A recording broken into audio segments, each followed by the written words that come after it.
નમસ્કાર વિદ્યાર્થી મિત્રો, અમારી યુટ્યુબ ચેનલ દિવ્યજ્યોત એજ્યુકેશનની અંદર તમારું ખૂબ ખૂબ સ્વાગત છે. હું છું મિથુન વાઘેલા અને તમારી સમક્ષ હું લઈને આવ્યો છું આજનું ગણિતનું ખૂબ જ મહત્ત્વપૂર્ણ ટોપિક એટલે કે ટકાવારી. ટકાવારી છે એ ગણિતનું મૂળ કહેવામાં આવે છે, કારણ કે એની સાથે 4 થી 5 ટોપિક ગણિતના સંકળાયેલા છે. જો કે આપણા અભ્યાસક્રમની અંદર 30 ટોપિક છે, એમાંનો એક ટોપિક સર્વપ્રથમ કહી શકાય એવો ટોપિક ટકાવારી છે, કારણ કે આની સાથે રેશિયો સંકળાયેલો છે, નફો ખોટ સંકળાયેલો છે, બરાબર. ક્યારેક ક્યારેક એવરેજને અંતર્ગત પણ ટકાવારીને લઈ લેવામાં આવે છે. તો ટકાવારી સમજવી, એને શીખવી એ ખૂબ જ મહત્ત્વ ધરાવે છે મિત્રો. બીજી વસ્તુ કહું તો એક એવો જમાનો હતો, એક સમય હતો કે જ્યારે ટકાવારીના પ્રશ્નો પૂછવામાં આવે ત્યારે કોઈ સંખ્યાના 10%, કોઈ સંખ્યાના 15%, કોઈ સંખ્યાના 5%, કોઈ સંખ્યાના 25%, તો એ સરળતાથી ગણી શકાતા અને કામ બની જતું. પરંતુ હવે પ્રશ્નો પૂછવાની જે પદ્ધતિ છે, આ જે જૂની રૂઢિ હતી એ હવે નથી રહી, અને હવે પ્રશ્નો પૂછવાની જે ટ્રીક છે એ બદલાણી છે. હવે પ્રશ્નોની અંદર તમને એવું પૂછવામાં આવે છે કે કોઈ સંખ્યાના 16.2 કેટલા છે, કોઈ સંખ્યાના 12.5% કેટલા છે, કોઈ સંખ્યાના 37.5% કેટલા છે. તો ઘણા અજીબ ટકાવારી તમને પૂછવામાં આવે છે. તો આવા પ્રશ્નો જ્યારે તમને પૂછવામાં આવે છે ત્યારે એની સાથે તમારે ડીલ કઈ રીતના કરવી, બરાબર. તો એના માટે તમારે એક ફ્રેક્શન ટકાવારી છે, બરાબર. આ ફ્રેક્શન ટકાવારી તમારે અમુક જે સંખ્યાઓ છે એ તમારે યાદ રાખવાની હોય છે, બરાબર. તો આ સંખ્યાઓ જો તમે યાદ રાખી લ્યો, બરાબર, આ ફ્રેક્શનો તમે યાદ રાખી લ્યો, તો તમે આવા પ્રશ્નોને એકદમ સરળતાથી તમે એની સાથે ડીલ કરી શકશો, બરાબર. જેમાં રેશિયોનું પણ ઘણું બધું મહત્ત્વ રહેશે, બરાબર. ધીમે ધીમે આ બધું તમને સમજાશે, બરાબર. તો શરૂઆત કરીએ લેક્ચરની. અને અહીંયા હું તમને જે કંઈ વેલ્યુ આપું છું, બરાબર, જે કંઈ ફ્રેક્શન આપું છું, આ ફ્રેક્શનને તમારે યાદ રાખવા રહ્યા છે. તો ચાલો શરૂઆત કરીએ ટકાવારી, ફ્રેક્શન ટકાવારી સમજીએ. તો સૌપ્રથમ એક વસ્તુ એ છે કે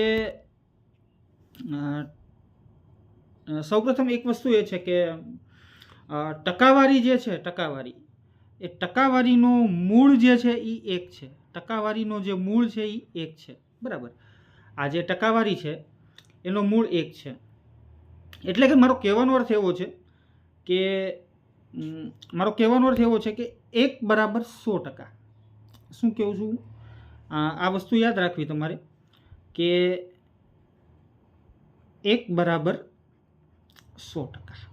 આ વસ્તુ ખાસ મગજની અંદર ફિટ કરી લેજો કે 1 બરાબર 100%, બરાબર. આ વસ્તુ યાદ રાખજો. અને પછી એમ કહેવામાં આવે કે કોઈ આખી વસ્તુ જે છે, બરાબર, એને જ્યારે અડધી કરીએ તો આપણે એને શું કહીએ છીએ? 1/2 કહીએ છીએ. અડધી એટલે કે 1/2, અને 1/2 એટલે કેટલા?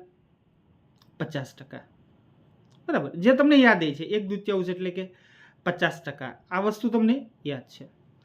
તેવી જ રીતે કોઈ વસ્તુ જે છે એના 3 ભાગ કરવામાં આવે તો આપણે શું કરીએ છીએ? એને લખીએ છીએ 1/3. 1/3 લખીએ છીએ એટલે એના બરાબર આપણે શું કહીએ છીએ? 33.33%, બરાબર. 33.33%. તેવી જ રીતે આને આપણે આવી રીતે પણ લખીએ છીએ. 33.33%ને આપણે કઈ રીતે લખીએ છીએ? 33.1/3, બરાબર. 33.1/3 આવી રીતે આપણે લખીએ છીએ. આ યાદ રાખવું તમારે, બરાબર. તેવી જ રીતે કોઈ વસ્તુ હોય, બરાબર, એના 4 ભાગ કરવામાં, સરખા 4 ભાગ કરવામાં આવે તો એને આપણે લખીએ છીએ 1/4, એટલે કે 1/4 એટલે કે 25%, બરાબર. આ તો યાદ જ છે તમને. 1/4 એટલે કે 25%. તેવી જ રીતે કોઈ વસ્તુના 5 ભાગ કરવામાં આવે છે તો આપણે લખીએ છીએ 1/5, બરાબર. 1/5 એટલે કે 20%, બરાબર. 1/5 એટલે કે 20%. તેવી જ રીતે 6 ભાગ કરવામાં આવે, આ મહત્વનું છે. જ્યારે કોઈ વસ્તુના 6 ભાગ કરવામાં આવે છે ત્યારે આપણે એને લખીએ છીએ 1/6. અને 1/6 બરાબર કેટલા? 1/6 બરાબર કેટલા? આ જે પૂર્ણાંક છે, આ ફ્રેક્શન છે, તમારે યાદ રાખવાનું રહેશે. 16.2%, બરાબર. 16.2%. આને આપણે કઈ રીતે લખી શકીએ? 16.67, બરાબર. શું લખી શકીએ? દશાંશ પદ્ધતિની અંદર 16.67% આવી રીતે લખી શકીએ. તેવી જ રીતે મિત્રો આપણે બીજું લઈએ તો 1/7%. 7 ભાગ કરીએ એટલે કે 1/7%, બરાબર. 1/7 એના બરાબર શું થાય? તો કે આ પણ યાદ રાખવું જરૂરી છે, 14.2%, બરાબર. 14.2%. એટલે આને આપણે કઈ રીતે લખીએ છીએ? દશાંશની અંદર લખીએ છીએ 14.28%. 14.28%, બરાબર. ત્યારબાદ એક આ પૂર્ણાંક પણ બહુ યાદ રાખવા જેવો છે. કોઈ વસ્તુના આપણે 8 ભાગ કરીએ છીએ ત્યારે 1/8, બરાબર. તો એને આપણે લખીએ છીએ 12.1/2%. 12.1/2%, બરાબર. જેને આપણે લખીએ છીએ 12.5%, બરાબર. જેને આપણે લખીએ છીએ 12.5%. આ તમને પીડીએફમાં મળી જશે. નોટ સાથે સાથે કરવું હોય તો પણ તમે કરી શકો છો. જો કે હું પીડીએફ આપવાની પૂરી કોશિશ કરીશ. 12.5%, બરાબર. પછીનો આપણો એક પૂર્ણાંક છે 1/9%. 1/9%. એને આપણે લખીએ છીએ 11.19, બરાબર.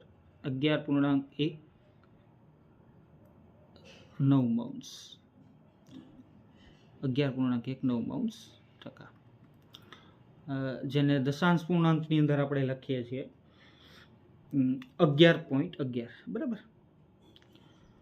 11.11%.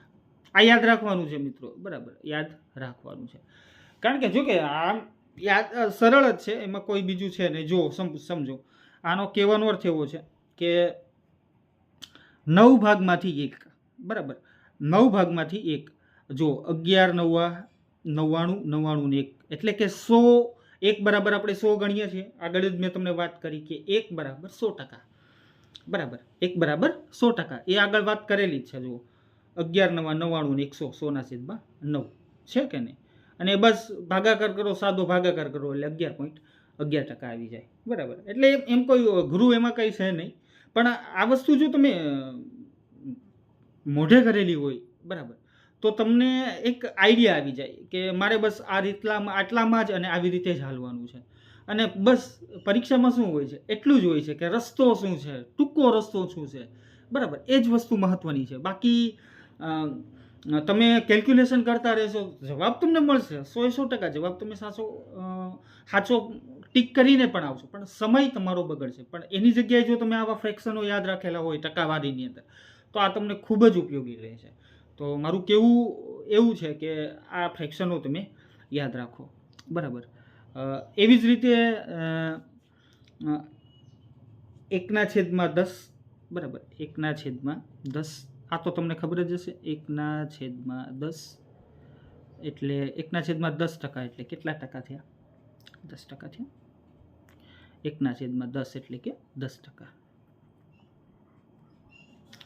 બરાબર. ત્યારબાદ ત્યારબાદ રહેશે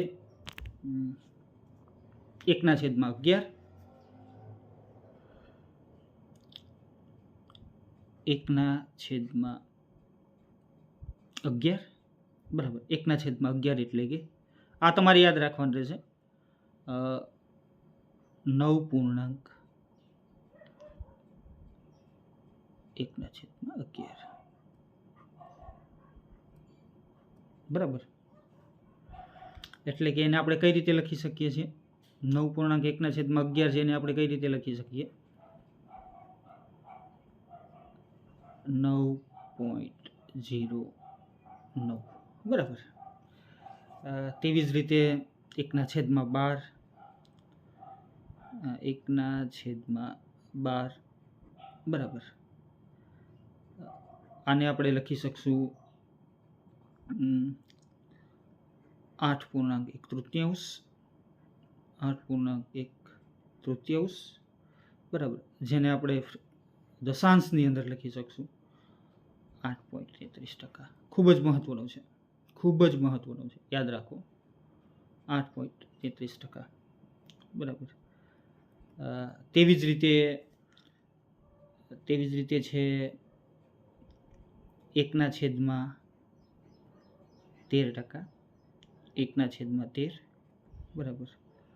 તો એને આપણે લખીએ છીએ 1/13 એટલે એને આપણે લખીએ છીએ 7.9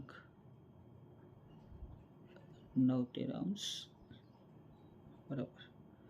એટલે કે 7.69%. 7.69% બરાબર. તેવી જ રીતે એક છે 1/14 1/14 એના બરાબર થાય છે 7.1/7 7.1/7 એટલે કે 7.14%. 7.14%. અત્યારે તમે આ રકમ બધી લખી લો, પછી આપણે આને સમજશું. 7.14%. 1/14 એટલે કે 7.1/7 અથવા તમે 7.14% લખી શકો. એવી જ રીતે 1/15 બરાબર. 1/15 એટલે એના બરાબર થશે 6.2/3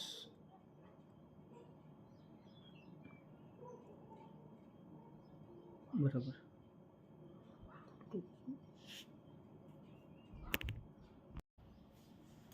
એટલે કે 6.66% બરાબર. દશાંશમાં તમે આ રીતે લખી શકો છો. ત્યારબાદ છે 1/16 1/16 એને તમે લખી શકશો 6.1 એટલે કે 6.25%. યાદ રાખવું, સારો છે પ્રશ્ન. 6.25% બરાબર. 1/4 એટલે કે 0.25 આપને ખબર છે ને 6 બરાબર. પછી તેવી જ રીતે છે 1/20 જે યાદ જ છે તમને. 1/20 એટલે કે 5%. બસ 1/20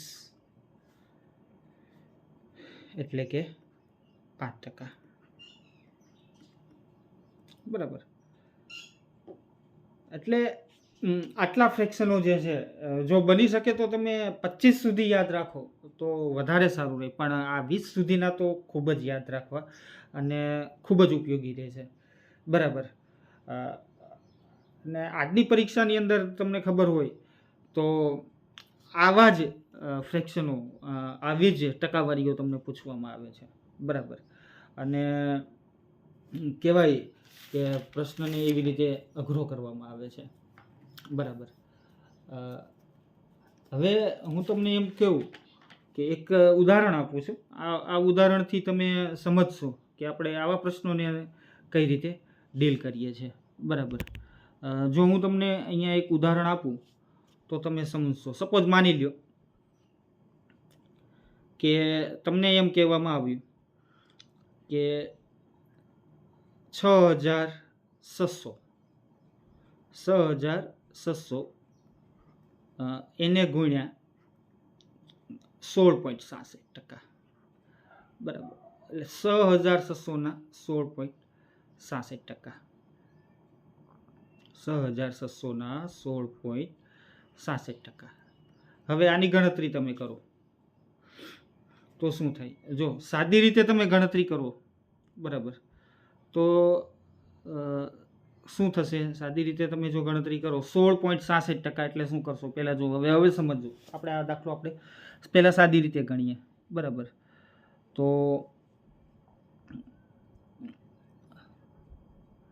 6,600 એને ગુણ્યા 16.67 છે એટલે કે 16.67% છે એટલે કે એના છેદમાં 100. બરાબર. એટલે અહીંયાથી આ 2 મીંડા ગયા, અહીંયાથી આ 2 મીંડા ગયા. બરાબર. હવે તમે આ બેનો ગુણાકાર કરો. બરાબર. આ બેનો ગુણાકાર કરો પછી જે જવાબ આવે, બરાબર, એને આ પૂર્ણાંક છે, અહીંયા દશાંશ પૂર્ણાંક છે, એને પછી પાછું પૂર્ણાંકમાં ફેરવશો અને પછી પાછી ગુણાકાર કરશો એટલે કે રકમ બહુ મોટી થશે. પણ આવું ન કરતા તમે આ રીતે પણ કરી શકો છો. જો સમજો, તમને ખબર છે આગળ આપણે શીખ્યા તેમ કે 16.67 એટલે કેટલા? તમને ખબર છે 16.67 એટલે કેટલા? 16.67 એટલે કે 1/6. બરાબર. 16.67 એટલે 1/6. તો અહીંયા તમે 16.67ની જગ્યાએ 1/6 કરો અને હવે ભાગાકાર કરો તો અહીંયા 6 એકુ 6. બરાબર. 6 એકુ 6 અને અહીંયા તમારું થશે 11/66. બરાબર. અહીંયા તમારું થશે 11/66. 11/66 એટલે 1100. આનો જવાબ આવશે. કેટલો આવશે? 1100. આનો જવાબ આવશે 1100. બરાબર. તમે આવી રીતે ડીલ કરી શકો. એટલે કે તમે જુઓ ફ્રેક્શન છે એ તમને કેટલા ઉપયોગી રહે છે. તમે એવી જ રીતે આપણે બીજો દાખલો લખીએ. તો બીજો દાખલો એવી રીતે જો આપણે લખીએ તો એમાં એવું છે કે માની લો કે એક રકમ છે,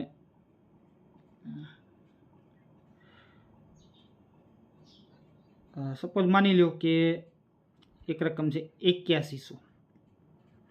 બરાબર. 8100 એને ગુણ્યા 11.11%. ચાલો 8100 એને ગુણ્યા 11.11%. બરાબર. 8100 એને ગુણ્યા 11.11%. તો હવે આમાં આપણે કઈ રીતે કરશું? બરાબર.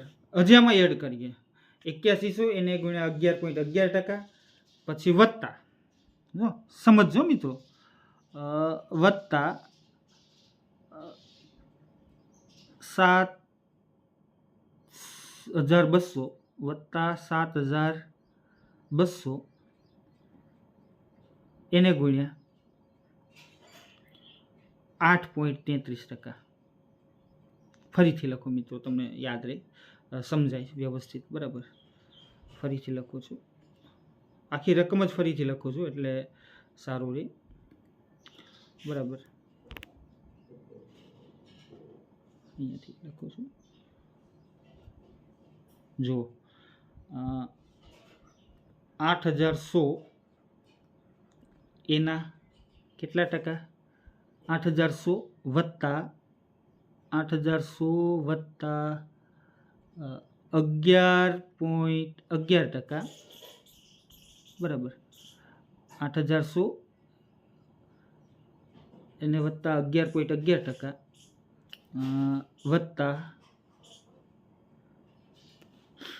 વત્તા 7,200 એને ગુણ્યા 8.33%. 8.33%. અહીંયા ગુણાકાર છે મિત્રો, આ ગુણાકાર છે, આ કાઢી અને આ ગુણાકાર સમજવું, આને ગુણાકાર સમજવું. હવે જુઓ, હવે તમને યાદ હોય આ તમે કેલ્ક્યુલેશન કરવા જાવ તો તમને આવડી જશે, એમાં no doubt, you can do it. But ઘણું બધું ટાઈમ કન્ઝ્યુમિંગ રહેશે, ઘણો બધો સમય તમારો બરબાદ કરશે. તો આવું ન થતાં જો તમને ફ્રેક્શન વેલ્યુ યાદ હોય, બરાબર, તમને ખબર છે કે 11.11 એટલે 1/9. 11.11 એટલે 1/9. જો તમને યાદ હોય તો તમે ફટાફટ, અને એવી જ રીતે તમને ખબર હોય કે 8.33 એટલે તમને ખબર છે 1/12. તો તમે આ જે રકમ આપી છે એનું સોલ્યુશન તમે બહુ સરળતાથી કરી શકો. જો તો હવે આપણે રકમ મૂકીએ, આપને ખબર છે કે ભાઈ 11.11 એટલે કેટલા, તો કે 1/9. તો 8100 એને ગુણ્યા 1/9 વત્તા 7,200. અને આપણે એ પણ ખબર છે કે 8.33 એટલે કે 1/12. આગળ મેં તમને લખાવેલું છે 8.33 એટલે કે 1/12. બસ હવે સોલ્યુશન કરો, આરામથી થઈ શકે. 9 એકુ 9, 9 81, બરાબર. 9 એકુ 9, 81. અને એવી જ રીતે અહીંયા 12 એકુ 12, 12 છક 72.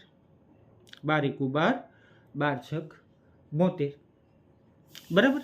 એટલે હવે શું થશે,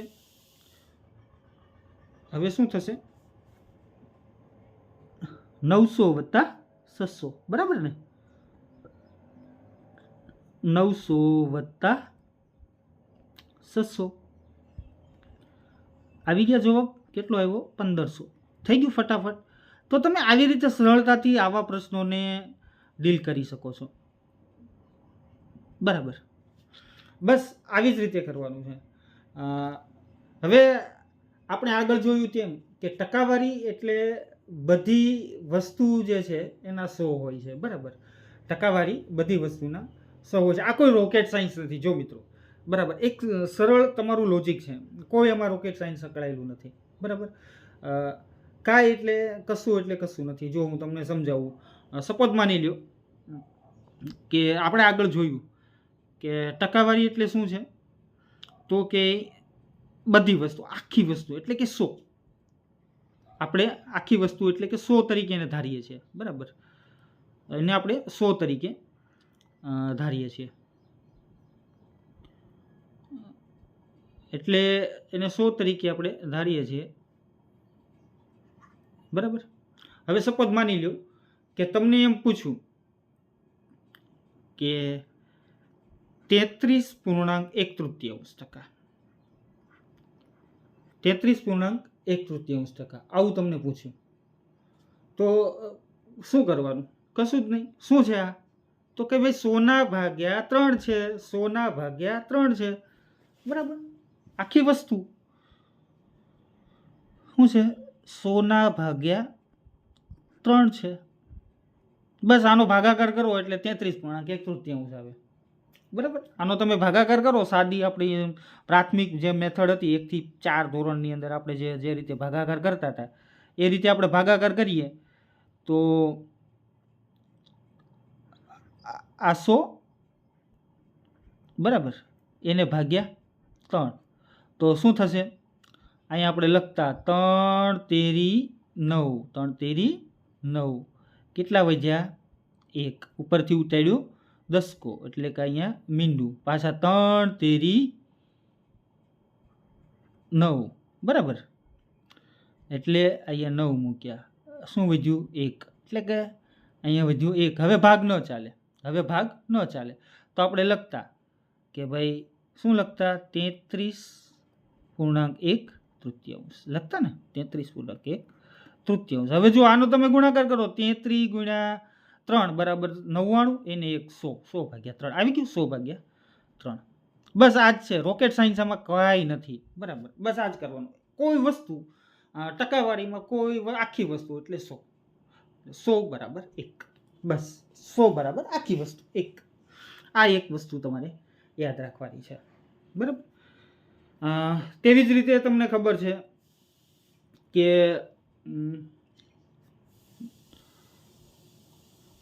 તેવી જ રીતે તમને ખબર છે કે 16.2 બરાબર.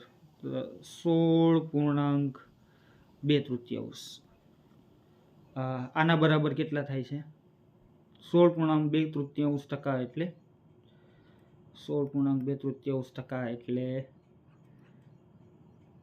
કેટલા થયા? 1/6 બરાબર. 16.2 એટલે કે 1/6.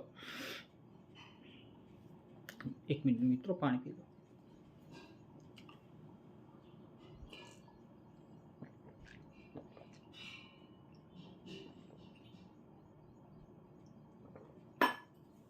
હવે જુઓ, આને આપણે સમજીએ. 16.2 એટલે કે 16 તેરી 48. 48 ને 2 50. 50 છેદમાં 3 અને એના બરાબર 1/6 એટલે કે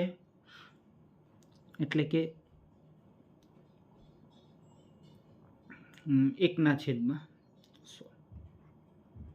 બરાબર. હવે આનો ભાગાકાર કરીએ આપણે તો 50 ભાગે એટલે 50 એકુ 50, 50 દુ 100 બરાબર. તો જુઓ તો આવી ગયું. 3 × 2 એટલે 6 અને ઉપર 1/1 એટલે કે આવી ગયું 1/7 આવી ગયું ને, 1/7 આવી ગયું.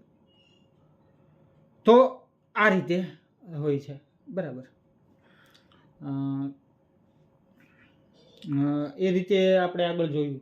તો આવી રીતે સોલ્વ કરી શકાય. પરીક્ષામાં હરેક જગ્યાએ આવી ગણતરી કરવા કરતાં યાદ રાખવું વધારે હિતાવહ રહે છે. એટલે જ મેં તમને કીધું કે આગળ જે રીતે મેં વાત કરી કે તમે જેટલા ફ્રેક્શનો યાદ રાખશો, બરાબર, 20 ફ્રેક્શન છે યાર, આરામથી તમે યાદ રાખી શકશો.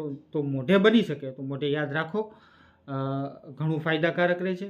તેવી જ રીતે આપણે જોઈએ તો હું તમને એક બધું ઉદાહરણ આપું છું. ઘણી વખત વિદ્યાર્થીઓ શું કરે છે કે તેઓ ટકાવારીની નિશાની જોઈ અને 100થી ગુણે છે, પરંતુ અહીં 100 જે છે એ સાથે હોય છે. આગળ આપણે જે રીતે જોયું, બરાબર, કે 1 છે એ જ 100 છે, એટલે કે 100 છે એ એની સાથે જ હોય છે, બરાબર. તો આ રીતે આપણે હોતું હોય છે, બરાબર. તો એક ઉદાહરણ લઈએ. ઉદાહરણ એવું છે કે હવે હું લાલ પેન રાખું છું.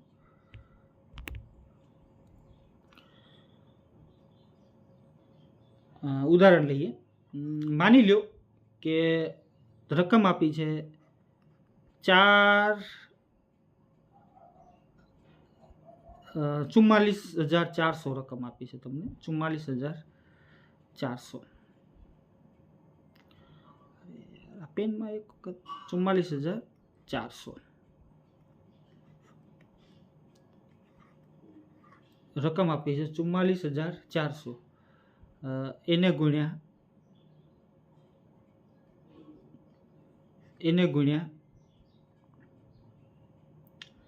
16.2 બરાબર. એને ગુણ્યા 16.2 એમ થઈ જાય છે. 16.2 બરાબર. આની ટકાવારી તો આના બરાબર કેટલા, આવું આપણે પૂછવું હોય. હવે તમે શું કરશો આમાં? હવે ખબર છે તમને કે 16.2 એટલે શું થાય? 16.2 એટલે કે 1/6. તો સીધું જ તમે અહીં કરી શકશો કે 44,400 બરાબર. અને 16.2 એટલે કે 1/6 એટલે કે 44,400 એના છેદમાં 6. બસ ભાગાકાર કરો તો 6 એકુ 6. અહીંયા શું આવશે? 6 એકુ 6 તો અહીં કેટલા આવશે? 7 છક 42, 7 છક 42, 7 છક 42, 7 છક 42 અને અહીંયા વધ્યા 2 અને 6 એટલે 624 બરાબર, એટલે કે 7,400 બરાબર, એટલે કે 7,400. તો આનો જવાબ આવશે 7,400. આનો જવાબ આવશે 7,400. આવી રીતે તમે ગણતરી કરી શકો. તો તમે આ રીતે ફ્રેક્શન યાદ રાખી અને કરી શકો છો. સપોઝ માની લો કે આવી જ રીતે તમને એમ પૂછવામાં આવે કે 44,400 ને જ આપણે પકડીએ અને એને ગુણ્યા એમ કહીએ કે એના 116.2 કેટલા. જો છે ને અઘરું, સમજો. સપોઝ માની લો કે તમને એવું પૂછવામાં આવે છે, હું કાઢી નાખું છું અને ફરીથી પેન લઈ અને કહું છું. સપોઝ માની લો તમને એમ પૂછવામાં આવે કે આ જ રકમ છે 44,400 બરાબર. 44,400 એને ગુણ્યા 116.2. લ્યો હવે આને ગુણાકાર કરો તમે તો કેટલી વાર લાગે એના ટકા. 44,400 ના 116.2 તો હવે આને તમે કઈ રીતે ડીલ કરશો? તો આને તમે ડીલ આવી રીતે કરી શકો. જો 116.2 એટલે કેટલા? 116.2 એટલે કે 100 વત્તા 16.2 બરાબર ને? 100 વત્તા 16.2 બરાબર છે. આ ટકા છે, 16 વત્તા 2 આ ટકામાં જ છે બરાબર, યાદ રાખો. હવે તમને ખબર છે આગળ મેં જે રીતે કીધું હતું કે 100 એટલે 1, 100 એટલે 1, આવું આપણે આગળ સમજેલા છીએ. 100 બરાબર 1 એટલે કે 1 વત્તા 16.2 બરાબર, 1 વત્તા 16.2. એટલે હવે આનું તમે સાદું રૂપ આપો તો કેટલું થશે? એનું સાદું રૂપ આપો 16.2 એટલે કેટલા? 1/6. 16.2 એટલે કેટલા? આ 16.2 બરાબર કેટલા? 1/6. એટલે કે શું થયું? 1/6 વત્તા 1 બરાબર. તો 6 ને 1 7, 7/6 બરાબર. શું થયું? 7/6 બરાબર, 7/6. હવે આપણે રકમ મૂકીએ તો કે 44,400 એને ગુણ્યા 7/6. બસ ભાગાકાર કરીએ. ભાગાકાર આપણે આગળ કર્યો તો 6 એકુ 6 અને અહીંયા થશે કેટલા થશે? 7,400 અને આખું ભાગીએ તો જવાબ આવશે 7,400. 7 છક 42 ને 6 ચોક 24 એટલે કે 7,400 બરાબર. બસ 7,400 એને ગુણ્યા 7 એટલે કેટલા થશે? 51,800 બરાબર. કેટલા થશે? 51,800. તો જો આ ફ્રેક્શનની મેથડથી આપણે કેટલું આસાનીથી આ જે અઘરો દાખલો હતો એને આપણે સોલ્વ કરી શક્યા બરાબર. કશું જ કર્યું નથી કે ભાઈ તમને એમ કીધું હતું કે ભાઈ 44,400 ના 116.2 કઈ રીતે કાઢવા. તો આપણે ખબર છે કે 116.2 ને આપણે આ રીતે લખી શકીએ. 116.2 ને આપણે આ રીતે લખી શકીએ કે ભાઈ 100 વત્તા 16.2 અને 100 બરાબર 1 આપણે ખબર જ છે અને 16.2 એટલે કે 1/6. તો 1/6 વત્તા 1 બરાબર 7/6. બસ આને તમે 44,400 સાથે ગુણી લો એટલે જવાબ આવ્યો 51,800. તો આવી રીતે તમે પ્રશ્નોની અંદર ડીલ કરી શકો છો. મિત્રો આની અંદર ઘણું બધું છે અને હું આગળના લેક્ચરની અંદર તમને આને રિલેટેડ ઘણી બધી માહિતી લઈને આવીશ, ઘણા બધા પ્રશ્નો આપણે ઉદાહરણો લઈને આવીશ અને આપણે એ પણ શીખશું કે કઈ રીતે આપણે આને ડીલ કરશું. આ ફ્રેક્શન્સ જે છે એ આપણે કઈ રીતે યાદ રાખી શકીએ. બરાબર મિત્રો, મારો આ લેક્ચર તમને કેવો લાગ્યો તો એ મને કમેન્ટમાં જણાવજો. મિત્રો, હું તમને આવું જ કન્ટેન્ટ આપતો રહીશ અને તમારી આવનારી STI GPSC જે છે બરાબર એની અંદર આ છે તમને ખૂબ જ ઉપયોગી નીવડશે. સાથોસાથ તમારી PSIની પરીક્ષા, CC મેન્સ પણ તમારી આવી રહી છે, એમાં પણ આ પ્રશ્નો જે છે, આ જે મેથડ છે એ તમને ખૂબ જ ઉપયોગી રહે છે. મિત્રો, આશા રાખું છું કે તમને આ વિડીયો જે છે ખૂબ જ મદદરૂપ રહે અને આવા જ વિડીયો નિહાળવા માટે અમારી ચેનલ દિવ્યજ્યોત એજ્યુકેશનને સબસ્ક્રાઈબ કરો, લાઈક કરો અને શેર કરો. ધન્યવાદ. જય હિન્દ, જય ભારત.